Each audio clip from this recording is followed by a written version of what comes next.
wọ́n ní tó sáré padà wá lẹ́ẹ̀kan sí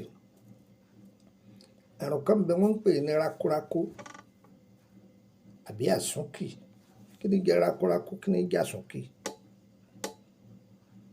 Èèyàn tí dàgbà débì kan, ìwọ tí gbàgùdá rẹ̀ kùn dáadáa báyìí ó sì wá sún wọlé, ó dédé sún tí fi yọrí jáde. Òun ni mo fẹ́ sọ̀rọ̀ nípa rẹ̀. Ẹ lọ tọ́jú orí ìjàpá, ẹ lọ tọ́jú ẹ̀. Ẹ tọ́jú ẹ̀ràn ẹ̀là kó pọ̀ díẹ̀. Ewé àgbọ́sá ẹ tọ́jú ẹ̀. Èso bọ̀ọ̀nì ẹ tọ́jú ẹ̀. Ẹ gún gbogbo ẹ̀ papọ̀. Ẹ ti gún papọ̀, ẹ jẹ́ ó kúnná dáadáa. Ọ̀wọ́ ẹ jẹ́ ó kúnná dáadáa. Ẹ sá, ẹ tún jẹ́ ó kúnná, ẹ sá, ẹ tún lọ. Ẹ dà sọ́nà méjì. Ẹ gbọ́, àkọ́kọ́ mẹ́ẹ̀ ẹ dà sínú oyin kẹ́ máa mọ̀gé gbóná. Ẹlẹ́lẹ́ẹ̀kejì ẹ pò mọ́nà àdíẹ̀ yẹn, ẹ máa fi wọ́ dágunró yín, kẹ́ máa fi fà á síwájú, kẹ́ máa fi fà á, ẹ máa fi fà á, ẹ máa fi màsáàjì ẹ̀. Báwọn àgbàlagbà ayé àtijọ́ tí lò ní yóò sì dìde lẹ̀ padà, kò ní sún wọnú mọ́.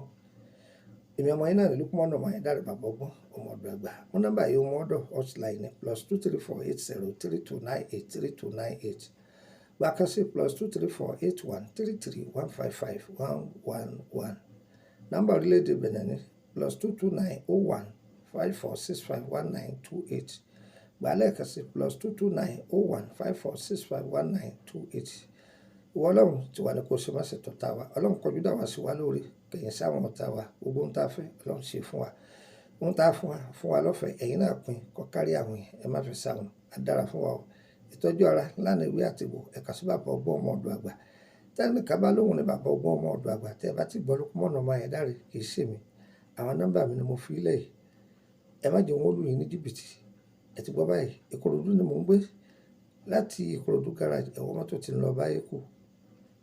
Ẹ bọ́lẹ̀ ní Emily bus stop, Emily street number 50 lẹ́gbẹ̀ẹ́ ilé lọ́ọ̀yà. Ọlọ́run kẹ́ ẹ tó wá, ẹ máa pe nọ́mbà mi o. Ẹ kọ́kọ́ máa pè mí ná kẹ́ ẹ tó wá.